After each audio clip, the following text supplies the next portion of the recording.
유시민, 1959년 경주에서 태어나 대구에서 자랐다. 열심히 공부해 서울대학교 경제학과에 입학했으나 막상 공부보다는 군사 독재 정권과 싸우는 일에 더 많은 시간을 썼다. 26, 학생회 간부로 일하다 시국 사건에 휘말려 구속당했을 때 옥중에서 작성한 항소 이유서가 시대의 명문으로 널리 익히며 세상에 이름을 알리게 됐다. 이후 주된 밥벌이는 글쓰기였다. 29에 출간한 거꾸로 읽는 세계사는 100만 부 이상 팔렸다. 제적과 복학을 반복하다 30대에 들어서야 대학을 졸업했고 이후 독일로 유학을 떠나 경제학 석사학위를 땄다. 귀국한 후 칼럼니스트와 백분토론 진행자로 활약하던 중 2002년 개혁국민정당을 창당하며 정치에 입문했다. 16, 17대 국회의원과 보건복지부 장관까지 지냈으나 2013년 결국 정계 은퇴를 선언하고 전업작가로 돌아왔다. 지금은 책을 읽고 여행을 하고 글을 쓰며 산다. 여러 방송 프로그램에도 출연한다. 사람들이 알면 좋은 정보를 최대한 재미있게 엮어 읽기 편한 문장에 담아 전하는 지식 소매상이 직업 정체성이다. 주요 저서로 그의 운명에 대한 아주 개인적인 생각, 나의 한국 현대사, 역사의 역사, 국가란 무엇인가, 어떻게 살 것인가, 후불제 민주주의, 부자의 경제학, 빈민의 경제학, 유시민의 경제학 카페 등이 있다. 저마다 원하는 삶을 자신이 옳다고 믿는 방식으로 사는 것이 최선이다. 그렇게 믿는다.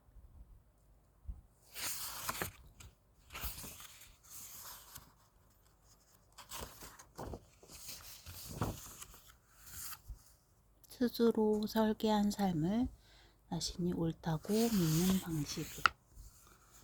책을 읽는 일에 관한 이야기. 서문. 글쓰기를 생업으로 삼은 자로서 지금까지 낸 책이 적지는 않다. 제일 애착 가는 책이 어느 것이냐는 질문을 가끔 받는다. 늘 청춘의 독서라고 대답했다. 앞으로도 그럴지도 모르겠으나 지금은 그렇다. 왜냐고 물으면 이렇게 말한다. 제 생각과 감정을 제일 많이 표현한 책이거든요. 내 직업의 정체성은 집식 소매상이다. 명함에 그렇게 쓴 적도 있다. 나는 사람들이 알면 좋을 것 같은 정보를 최대한 재미있게 엮어 읽기 편한 문장에 담는다.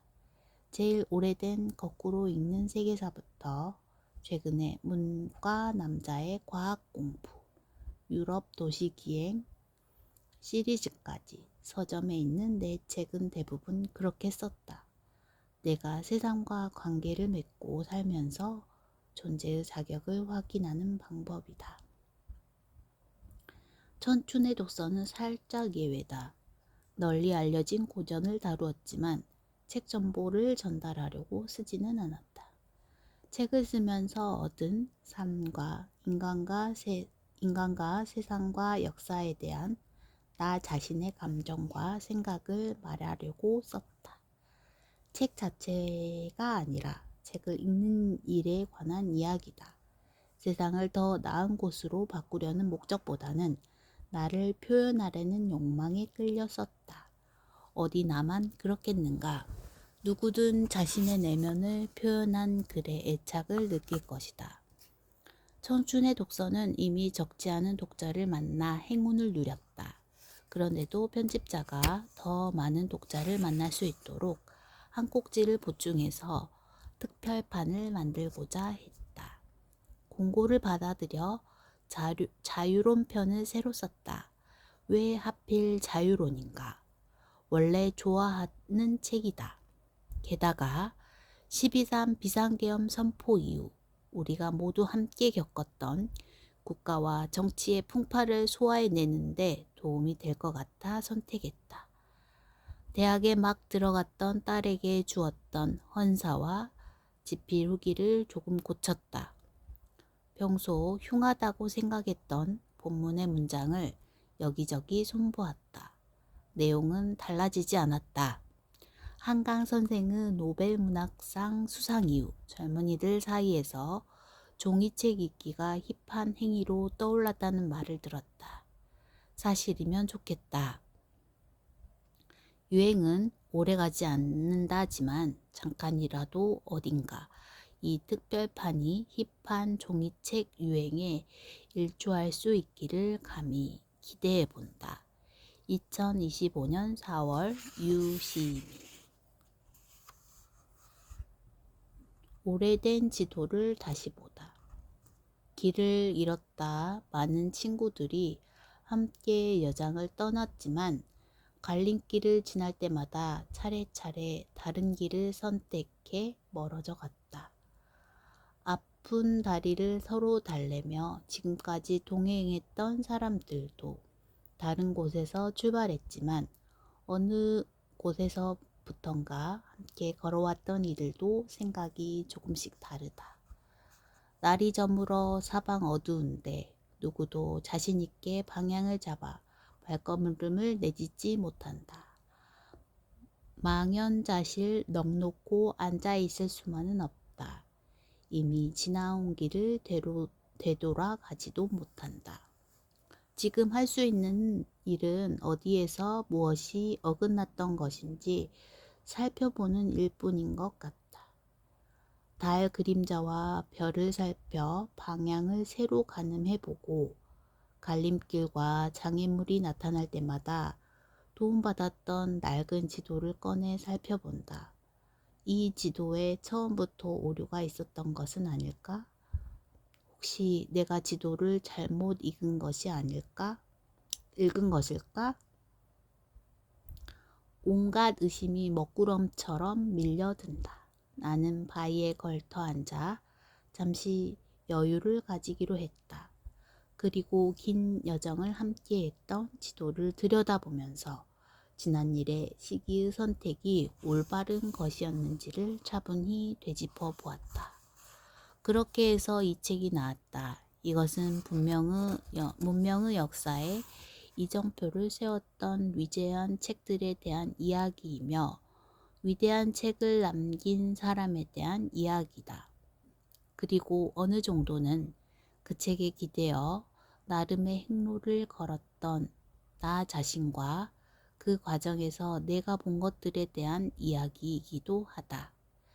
지금까지 내 삶에 깊고 뚜렷한 흔적을 남겼던 이 책들은 30년 세월이 지난 지금 그때 내가 들었던 것과 무척 다른 이야기를 들려주었다. 어떤 독자도 같은 책을 2번 읽을 수 없는 것이 아닐까? 그런 생각이 든다. 생물의 개체 발생은 개통 발생을 반복한다고 한다. 제초의 수정란이 어머니의 자궁에서 수십조 개의 세포로 이루어진 인간으로 성장하는 10달은 지구 행성에서 처음 출현한 유기분자가 호모사피엔스로 발전하기까지 수십억 년 전의 진화적 시간을 압축 반복한다. 지성의 개체 발생도 개통 발생을 반복한다. 인간의 대뇌 피질에 추적된 정보의 유기적 통일체인 지성, 그것 역시 기나긴 지식과 지성의 발생사를 압축 반복하는 과정을 통해 만들어졌다. 나의 육체는 코스모스를 운행하는 모든 별들과 같은 물질로 연결되어 있고 정신은 문명사의 이정표를 세웠던 위대한 지성인들과 책을 통해 이어져 있다. 나는 그들 모두에게서 살아있는 문화 유전자를 상속받았다. 그들이 했던 고민과 사색은 많든 적든 내 것이기도 하다. 명색이 글쟁이면서 아내에게 헌정한 책이 여태 한 권도 없었다는 사실 때문에 면목이 없다. 그래도 이 책은 아내 K의 허락을 받아 이제 갓 대학에 들어가 제 나름의 인생 행로를 설계하고 있는 딸 S에게 주기로 했다. 아내와 나는 우리가 그 나이였을 때 있었다면 좋았을 책이라는데 공감했다. 이 책을 주면서 사랑하는 딸에게 말하고 싶다. 세상은 죽을 때까지 전체를 다 볼 수 없을 만큼 크고 넓으며 삶은 말할 수 없이 아름다운 축복이라는 것을. 인간은 이 세상을 위해 태어난 것이 아니라 이 세상을 살아온 존재이며 인생에는 가치의 우열을 가릴 수 없는 여러 길이 있다는 것을. 그리고 어느 길에서라도 스스로 인간다움을 잘 가꾸기만 하면 기쁨과 보람과 행복을 발견할 수 있다는 것을. 처음 기획했을 때부터 격려와 배려를 아끼지 않았던 웅진 지식하우스 이수미 선생과 한 꼭지씩 초고부터 함께 읽고 검토해준 김보경 님께 감사드린다.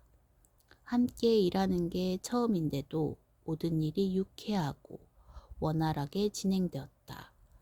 국회 도서관에서 30여 년 전 책들을 찾아준 김유경 님께 수고에 감사드린다. 내 청춘의 독서를 풍요롭게 만들어주던 리영희 선생님과 최인훈 선생님께는 무한한 감사와 존경을 담아 큰 절을 올리고 두 분의 건강을 축원해 드리고자 한다. 아울러 위대한 지성의 목소리를 우리말로 번역해 들려주신 모든 선생님들께도 일일이 허락을 구하고 감사드리지 못한 데 대한 제 용서와 이해를 청하며 감사 인사를 올린다. 2009년 10월 유시민.